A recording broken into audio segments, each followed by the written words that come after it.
name is Tzvi Lebetkin, the Rabbi from another planet. Please like, share, and subscribe, and ring the little bell so you are notified when new videos drop. And this is my weekly review of 2000AD. This is the first time I've read a REGENED issue. First time I've reviewed it. I always avoid it because I think, look, it's just not for me, right? Honestly, it's just not for me. I was kind of annoyed it's included with the main subscription. It feels like they're paying for it off the back of people who don't really want it. Why not just put this out as an independent special 4 times a year or whatever? It's so incredibly successful. I get the feeling that it wouldn't make enough money. That's why. I think it's people like me who subscribe that they're making this off, even though it doesn't have popular support. That's my guess. That's my guess. And so, but honestly, I figured it just wasn't for me. I didn't realize how full of revolting tropes that I hate in comics in the 2020s that I would see is just crammed into it, like revolting and stupid tropes made by revolting stupid children, essentially. So yeah, I guess it kind of fits fine. So we're going to be going through the issue. And you're going to get my sparkling commentary on it. Before we get there, can you hit the like button? Freaking awesome. Thank you very much. Can you hit the share button? Even more awesome if you can imagine saying like, share, and subscribe. Hit the subscribe button. That'd be fantastic. Double dozy. I quite like people subscribing. I do. I don't. I don't mind admitting I do like it when you hit the subscribe button. If you're subscribed, make sure you're still subscribed. Man, I'm looking. This is the only time I ever really see myself, my face, is when I record these videos. Looking at my beard, it's out of control, man. I need a haircut. Anyway, like, share, subscribe, comment. Let me know what you think. These are always somewhat controversial issues that I found out. Let me know what you think. Let me know what you think. Let me know if I'm like completely wrong or not. And you're gonna be super nice. Go check out my Indiegogo. This should be ending by the time I do my next 2000AD review next week. It will be done. Over. Thank God. Going to print. The files are basically ready. Going to print Monday or Tuesday. So these are 2 comic books. You've got Biblical Bible Stories, Aces, Creatures, Rattlers, and Rogues. This is 220 pages long. I wrote and drew this book. Honestly, so much better than this issue of 2000AD. So much better than most issues of 2000AD. I hate to tell you this. It's very biblically accurate, but not preachy in any way. I kind of had the same approach to this as, those early Vertigo books. I liked it when Neil Gaiman would do Greek mythology, one issue or Sandman, or they did that other thing called Greek Street. I quite like it as well. That is that kind of vibe. Totally not preachy. I'm just, really, I don't need you to live like me to validate me. I am super comfortable in of myself. And there's this book, The Imperium. So this one we just got the print file ready for yesterday, and I'm really excited about it. We added in a bunch of pages. So now this is now 120 odd pages long. Was 100 pages. Now it's 120 pages. We added more artwork pages for the main strip. The campaign did well. Thank you very much. So we added in more, and we added in there's commentary in there. It's got the full script. There's this backup strip called The Ice Warriors, I did with Stefano Cardacelli. I wrote this, and Dominic Rancho did the art on it. So listen, it's a great package. If you buy both books, you get a bunch of extras. You can get the extras on their own, but I think this is the only time we're going to be offering the extras with this campaign. So you've got this poster, Noble Savages. You've got a bunch of postcards for the male gaze. This one I like. Bit of Judge Anderson accent. No hanky panky and TARDIS. Oh my, it's Counselor Troy. Princess Leia. These are postcards. You can mail them to the vicar. That'll be fun. I'm sure he'll appreciate it. You got these posters. Bohemian Time and Space. The Eyes Have It. And Great Balls of Fire. So there you go. Go check it out. It's in video notes. If you want it, it's now or never, baby. It's now or never. Fine. Let's look at 2000AD. 2000AD REGENED. Don't like the cover. Again, the kiddie stuff just doesn't. I'm 50. All right. I'm 50. The kiddie stuff doesn't really appeal to me. So I don't like the kiddie illustration. Who did it? Steve Roberts. Don't really care. So we start off with Cadet Dredd. Bit of a mediocre story. So the thing that annoyed me straight away as we go into a trope that all landlords are evil money-grabbing pigs that treat their tenants terribly. Yeah, enough already. Okay, people are people. People are people. It doesn't matter if they're a landlord, doesn't matter if they're a tenant, doesn't. Let's just treat people as people. But there's always this idea that even, landlords are evil money grabbing pigs. I don't really think it's the case at all, but okay. I mean, they could be, but not universally. There's a building that the derelict building that they're tearing down, and there's a bunch of kids that live there. Who is this chief judge? It's supposed to be Chief Judge Goodman, right? If Dredd's a kid there, it looks nothing like bloody Goodman. It looks more like Magrunder. What the hell are they doing? So Dredd has to go undercover. Oh god, this annoys me as well. He goes undercover and he has a secret microphone with a judge freaking symbol on it. They pull like, why not have it like, implanted? It just seems stupid, right? It just seems kind of stupid. Was it? Oh, trope number 2. He meets a stunning and brave girl who's good at everything, and then shows him the ways of the world. It's just. Here's the thing. I saw a video by this channel called Your Boy Zach, and he did a video on why are people upset that Superman is gay now. Superman's son, Jonathan Kent, is become Superman, and now he's gay. It's because over the last several years, there's been a massive spike in the similar things happening, which is.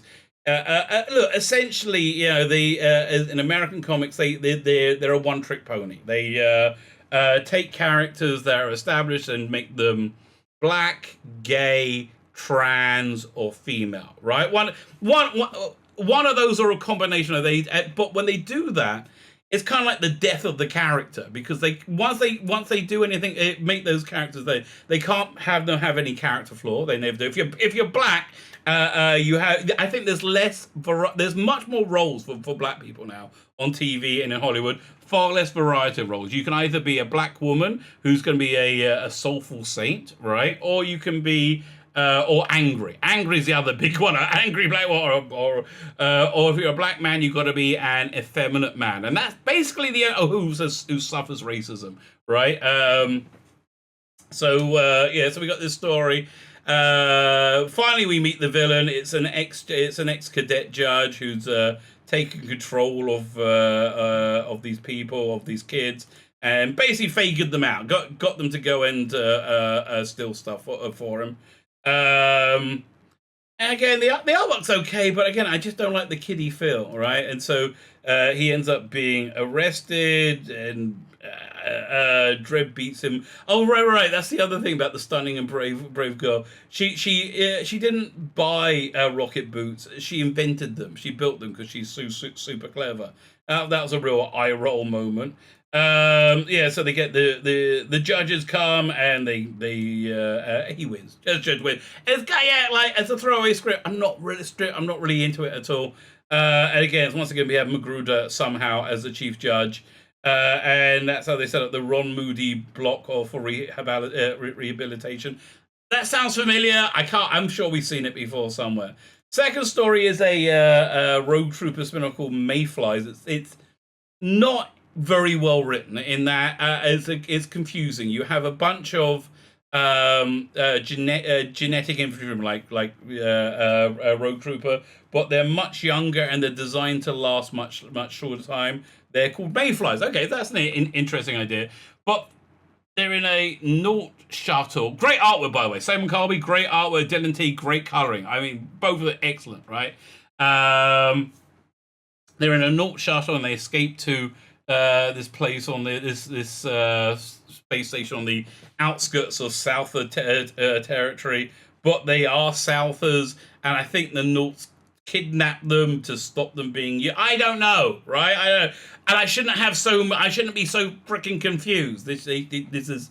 I'm first into this. Never heard of it. Don't know what's going on. Give me an idea. I think Mayflies have been around before, but I think they should have treated everybody like they're a newbie. So they get they're on this kind of like underworld space station in the South world, and again the writing's a bit confused of what's going on. They find a way to get onto a shuttle to a planet they want to, and they found an evil capitalist businessman who's charging people to go on the shuttle, and he's unscrupulous and he's bad to was it bad to immigrants, right? Refugees and immigrants. What was it? It's there's a line in it somewhere. Yeah, which explains everything wrong with the world, right? Maybe I am naive, you are, but I figured that in any conflict, the people who are starving are not likely the bad guys. There are no bad guys. There are no good guys. I mean, there are bad guys, but yeah, they probably, even if they were good guys, they may have done bad things. Like this idea that if refugees are starving, we must destroy our country in a futile effort to say. I mean, again, I'm all for helping refugees. I'm not all for helping them at the detriment of destroying a country. I think there's ways of doing it, which people are kind of freaking out now because they know they're going to get a ton of refugees from Afghanistan. Make safe zones in places culturally closer to them. How about that for a plan? I don't know. But still, good, like decent artwork. Yeah, I would admit, like, yeah, the only reason this is being made, I think, is because of they can scoot this in the subscriptions. I don't know, this feels a bit stupid. So this is a sequel strip to, what's it called, Survival. I didn't really like it, that one, the one where the house flits through time and space, and so now they're all old and they have kids. And now they're explorers, right? And so they find a bunch of alien spores, and the giant mushroom people are mad because they've basically taken their kids. Little geeky stuff. I can't believe it takes two people to write this, right? This is like a very throwaway strip. It's like, really? Like, how many people does it take to change a light bulb by you as well? It's... okay, so yeah, so they're attacked by the giant mushroom things. They put the shields up, and then they get the kids to give back the whatever it is, the little spore things. So they leave them in peace, and they go on them. Basically, it's just saying, oh yeah, we can do more of this. Then we got Ken Reed's Football Fun. I'm kind of in the mood for that. It looks fun. This Future Shocks, very badly written. I'm sorry. I guess it was trying to work out what the hell was going on with it, what it was about. The exposition wasn't great. The artwork wasn't bad. It doesn't really fit the story. It's a bit too cartoony for the story, I think. Somehow there's all this derelict stuff, and somebody found something that works, and they wanted it, and it turns out to be the face of a robot, right? That's the only thing. And the final strip in the issue, which is one I was actually really on board for, because I like this opening page. It's got drama, it's got movement. I like Chopper. I think Chopper's an interesting character. They destroyed Chopper's character in this. Absolutely destroy it, right? He returns home from juvie, and then again, trope number 16,042. A stunning, brave black woman hands Chopper his superpower, which is a surfboard, telling him to surf. And listen, again, people will say, "Oh, you just don't like seeing black people in comics or in media." No. I don't like seeing people use as purse puppies to make you feel good about yourself. I don't like tokenism, which is what this is replete with, and it's disgusting. I mean, I just can't stand it. And yeah, you might say, "Oh no, it just turned out she was a black woman." Really? So how come it's happened like a billion times before in the last 3 years without happening ever before then? Right? I mean, and again, I'm all for visibility, but like, I am not for this tokenism. It to me, it's racism at its absolute core. So the second thing I absolutely hated about this was that Chopper is a ace sky surfer, right, for without practicing, without work. Now, I grew up reading Oz. I grew up reading Midnight Surfer. I grew up reading Chopper, right? And the Midnight Surfer, okay, something that gave the character real nobility was that one scene where he flies back and he rescues, was it Hoshi? Else Cam Kennedy doing the art, but it really gave the character depth, right? Gave the character morality, right? Moral fiber. And you got the feeling this is something he's worked very hard on relentlessly. And they built it up after like Midnight Surfer. They had a few other ones before, I think. So now they get through all that way. They flushed all that away. And he's the bestest ever right from the beginning because he's the bestest ever. So then they work out a way of getting the stunning. Oh, by the way, this bit's actually quite good. His parents, they try and get ridiculous hobbies to keep them busy. And so his father is big into egg heading. He has eggs thrown on him. And he's like saying, hey, look, I might well go pro. I might go pro. And his mother's into meaningless washing up. That's kind of fun, right? That, generally speaking, kind of fun. So the stunning brave black girl gets incapacitated, so Chopper has to fly his first race, but he's just so brilliant at it, right? He's so stunning and brave and brilliant at it that he just wins easily. And it's boring, right? They made the character into a two-dimensional, boring character. And then they riff off Midnight Surfer as he goes back and saves them after saying, the only thing important is winning! That's the only thing that matters is to win. No.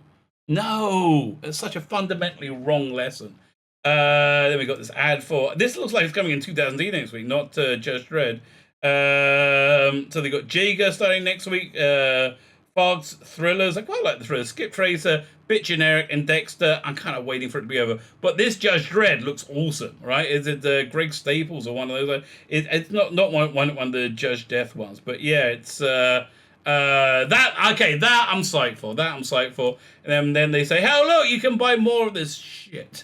You can buy more of this annoying shit that we made on your back, even though you don't want it. I mean, honestly, if you're so confident with this idea, 2000AD, try putting out a subscription where you can opt out of this and then see if it's financially viable. My guess is no, right? My guess is a flat no.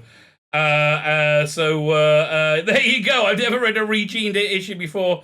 Kind of regret reading it now, right? I just not fun, not funny. Not a recommend. This is an avoid. I wouldn't even recommend getting it for your kids. Quite frankly, it's full of terrible messages that are just bad for you, right? It's just full of that. Fine. My name's Tzvi Lebetkin. You and I from another planet. Please like, share, and subscribe, and ring the little bell. So you're notified when new videos drop.